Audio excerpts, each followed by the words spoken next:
السلام عليكم ورحمة الله وبركاته. الحمد لله رب العالمين، وبه نستعين على أمور الدنيا والدين.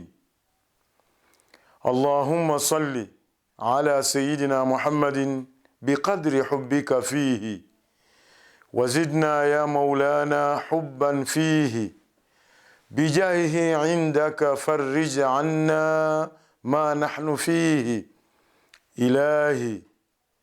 إلهي لا نسألك رد القضاء، بل نسألك اللطف فيه، وعلى آله وصحبه. Amma baad, tuko katika kueleza Uislamu umemkomboa vipi mwana wa Adamu katika majanga matano makuu. Tumeeleza katika vipindi vilivyopita, tumeeleza kuhusu janga la kwanza kuu ambalo ni ujinga. Uislamu umemkomboa vipi mwana wa Adamu popote alipo na ujinga.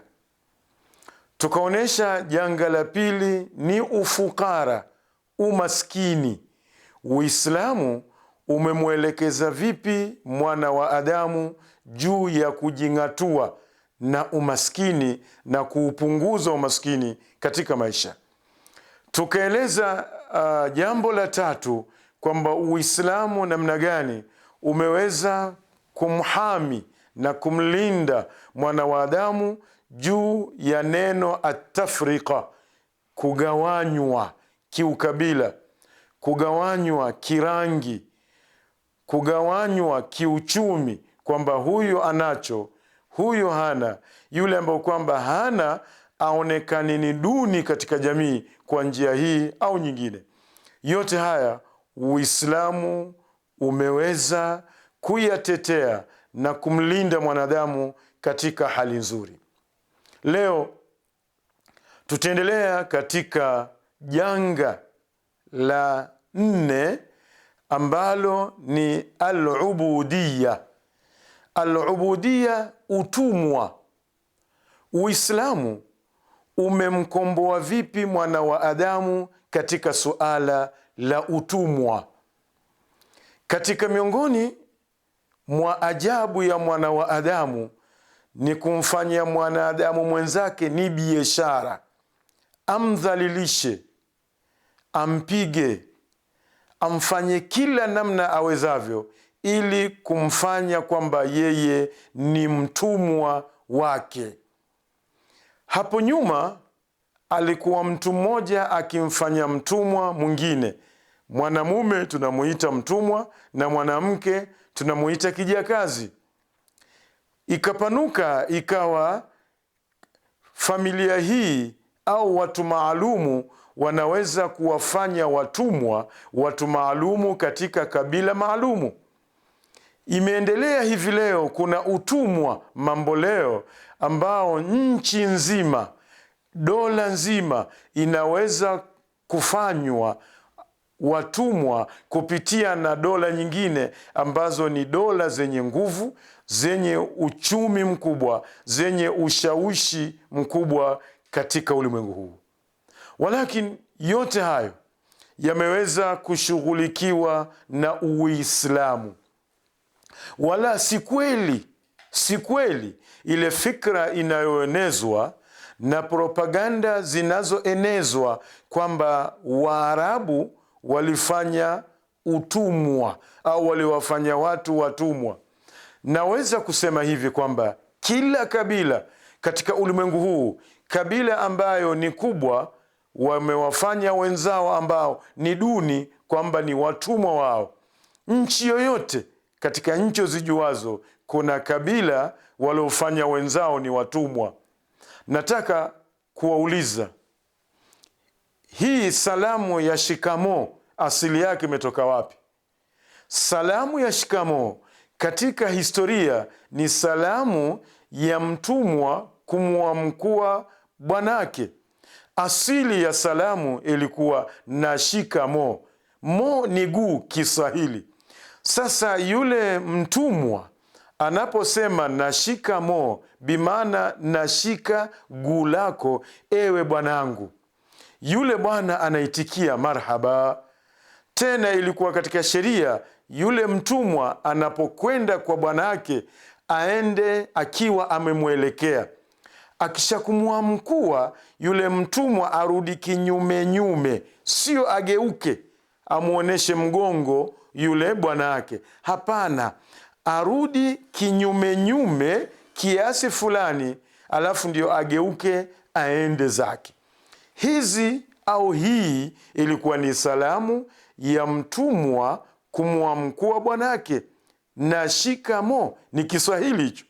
Kisha kikageuka sasa, kwa leo ikaonekana ni heshima kwa mtoto au kwa mtoto mdogo kumheshimu mtu mkubwa. Ile na ikaondoshwa ikawa shikamo. Sasa ni fi'lu amri, ni kitendo cha kuamrisha. Mtoto huenda kwa baba yake asubuhi akamwambia baba shikamo, banake shika guu. Baba akaitikia marhaba. Sasa imekuwa ni wazee au watu wazima ndio wanaowaheshimu watoto. Walakin almuhimu tunachokieleza kwamba utumwa haukufanywa na Waarabu tu, umefanywa na kila kabila walioko katika ulimwengu huu, ambao walikuwa na nguvu za ziada za kiuchumi, za kimaono, wakaweza kuwadhalilisha wenzao na kuwafanya watumwa. Watu wakauzwa kwa thamani kubwa, watu wakatajirika kupitia wanadamu wenzao. Jumla ya utajiri ule sio kwamba ule mtu aoneshe mapenzi kwa mwenzake, amuoneshe huruma kwa mwenzake. La, njia ya kumiliki ni kumpiga mijeledi, ni kumpa kazi ngumu, ni kumdhalilisha kwa kiasi kikubwa, ni kumpa mavazi ambayo hayachukuani na ubinadamu. Yote haya mwanadamu amemfanyia mwanadamu mwenzake. Walakin kombozi, suluhisho ambalo liliweza kuja katika ulimwengu huu ni Uislamu, ambao ulikuja katika ulimwengu ukaweza kuondosha, kuweka mbali hali kama hii ya utumwa. Ikawa naam, moja kwa moja sasa mtumwa anayo nafasi kubwa katika ulimwengu. Mwangalie Mtume sallallahu alayhi wa alihi wa sahbihi wasallam, ambaye ndiye mtume wa mwisho kama ninavyokariri, aliyokuja kukamilisha mfumo wa pekee wa Kiislamu. Mtume sallallahu alaihi wasallam azungumza kuhusu heshima ya mwanadamu ambaye alikiitwa mtumwa baada ya kuja Uislamu.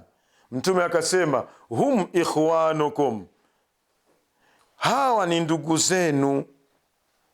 Mwenyezi Mungu Subhanahu wa Ta'ala amewajaalia tahta aidikum, wawe chini ya mikono yenu. Faman kana akhuhu tahta yadihi falyut'imhu mimma yakulu. Mtume akawa anasema kwa mfumo wa Uislamu kwamba hawa watumwa wamejaaliwa kuwa chini ya mikono yenu kwa nguvu zenu na saitara yenu. Mtume akasema, yoyote ambaye atakuwa ndugu yake yuko chini ya mikono yake, bimaana chini ya utawala wake, amemnunua yeye, falyut'imhu mimma yakulu. Angalia Uislamu huo, na amlishe kile anachokula yeye. Yeye akiwa yuwala biriani, ampe mtumwa wake biriani. Sio kwamba yeye anakula biriani, mtumwa anasokota ugali bila ya mboga. Uislamu ukalikataza hilo la kuwaonea wale ambao wanaitwa ni watumwa. Mtume akaendelea akasema, waliyulbisuhu mimma yalbasu, na amvalishe kile anachovaa yeye.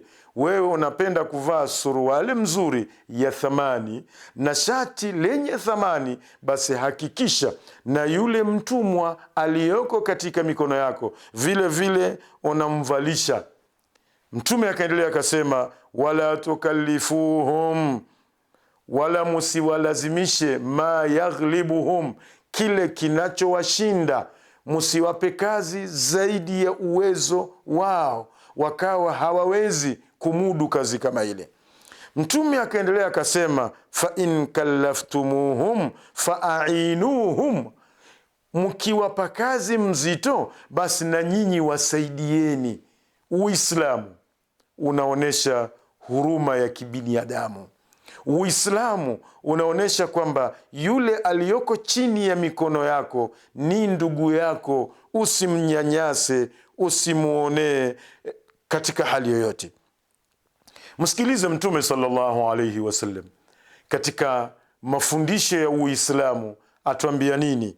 Atuambia, man latama mamlukahu, yoyote ambaye atampiga kofi yule mtumwa wake au kijakazi chake, fakafaratuhu itquhu, Mtume akasema kafara yake, faini yake ni amwache huri yule mtumwa, kwa sababu amempiga kofi. Amempiga kofi, amwache huri. Mtume sallallahu alaihi wasallam akaonesha katika mafundisho mengine kwamba yoyote ambaye atamwacha mtumwa huri, basi Mwenyezi Mungu subhanahu wa ta'ala atamuokoa na moto, bikulli udhwin minhu, kwa kila kiungo cha ule mtumwa alomwacha huri, basi na yeye pia Mwenyezi Mungu atamweka mbali na moto. Mkono wa yule, basi na mkono wa ule bwana utaokoka na moto. Gula yule, gula ule bwana, kichwa chake, kichwa cha huyu bwana, mpaka yeye mzima awe ni amewachwa huri na moto, kwa sababu ya kuweza kumuacha huri ndugu yake, mwanadamu mwenzake, asiwe chini ya utumwa wake. Tumwangalie Mtume salawatu rabbi wasalamuhu alayhi, wakati alipompata Zaid ibn Haritha. Zaid ibn Haritha alipoingia katika mikono ya Mtume sallallahu alaihi wasallam, Zaid aliwachwa huri na Mtume sallallahu alaihi wasallam. Mtume akamuacha huri. Baada ya kumwacha huru Zaid ibn Haritha, haikutosha, Mtume akauonesha ulimwengu na walimwengu ni nini ubinadamu na ni nini uhuru wa maisha ya mwanadamu. Akamchukua Ummu Aiman, mwanamke ambaye ni bora, mwanamke mwenye nasaba tukufu, akamuoza Zaid ibn Haritha ambaye alikuwa ni mtumwa. Haikutosheka hapo, Mtume sallallahu alaihi wasallam baadaye tena akamuoza Zaid ibn Haritha, mtoto wa shangazi yake Zainabu bintu Jahsh. Akamchukua mtoto wa shangazi yake yeye Mtume, ambaye ni Kureishi, kwa lugha ya Kiswahili tunasema kindaki, yani Mkureishi ule mwenyewe. Akamchukua Zainabu binti Jahshi, akamuoza Zaid ibn Haritha ambaye alikuwa ni mtumwa katika watumwa. Mtume akamwacha huri, lakini akamwonyesha kwamba wewe ni mwana wa Adamu kama wanadamu wengine, hufai kudhalilika kwa sababu kwamba wewe ulikuwa ni mtumwa. Sayyiduna Umar ibn al-Khattab radhiyallahu anhu wa ardah, wakati alipokuwa mwisho wa umri wake sasa na amepatikana na majeraha, akawa anaulizwa, anashauriwa kwamba ni nani anayemtarajia kwamba ashike ukhalifa baada yake. Sayyiduna Umar alitemka akasema, law anna Saliman maula abi Hudhaifata hayyan lastakhlaftuhu. Sayyidina Umar akasema, lau Salim maula muachahuri wa Abu Hudhaifa angekuwa hai, ningempa utawala, ningempa ukhalifa baada yangu. Angalia Uislamu, tizama uhuru wa Uislamu, tizama uzuri ambao kwamba umebebwa na mfumo wa Uislamu. Sayyiduna Umar yuko tayari kumpa ukhalifa, uongozi wa Uislamu, mtu ambaye kwamba yeye alikuwa ni mtumwa katika wakati wao. Nataka tuitizame Qur'ani. Unapoitizama kwa kina, utaona kwamba ilichukua dori kuhakikisha kwamba mwanadamu haishi katika utumwa, anaishi akiwa huru.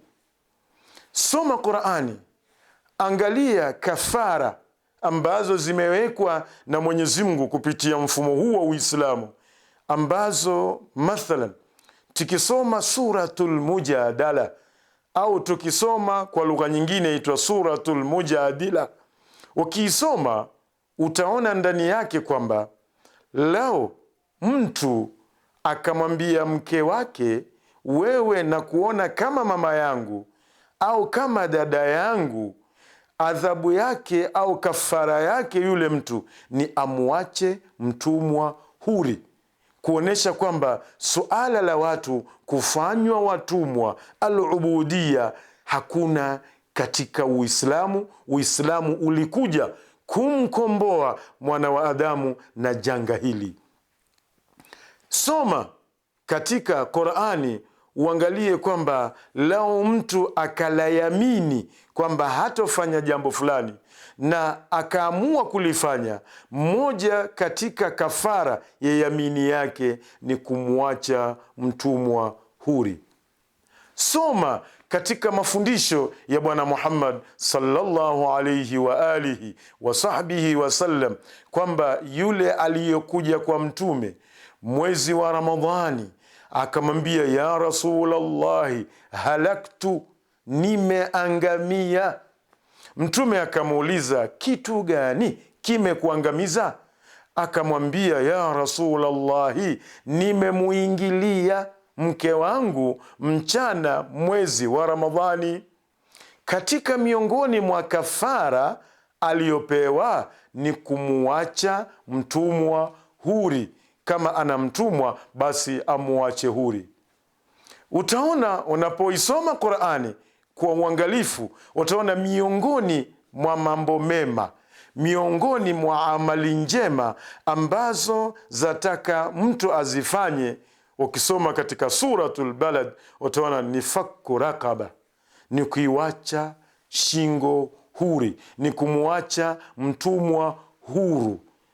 Watazamaji wapendwa, yote haya tunauona Uislamu ambao ndio mfumo wa sawa sawa unamkomboa mwana wa Adamu na utumwa ambao ni kigezo kibaya au ni maisha magumu ambayo mwanadamu anakuwa anaishi ndani yake. Leo ulimwengu tunaoishi leo kuna utumwa mambo leo ambao tunaufahamu sote katika maisha yetu, lakini utumwa mambo leo na utumwa wa zamani wote umeweza kuondoshwa na Uislamu ambayo ni dini imempa uhuru mwana wa Adamu.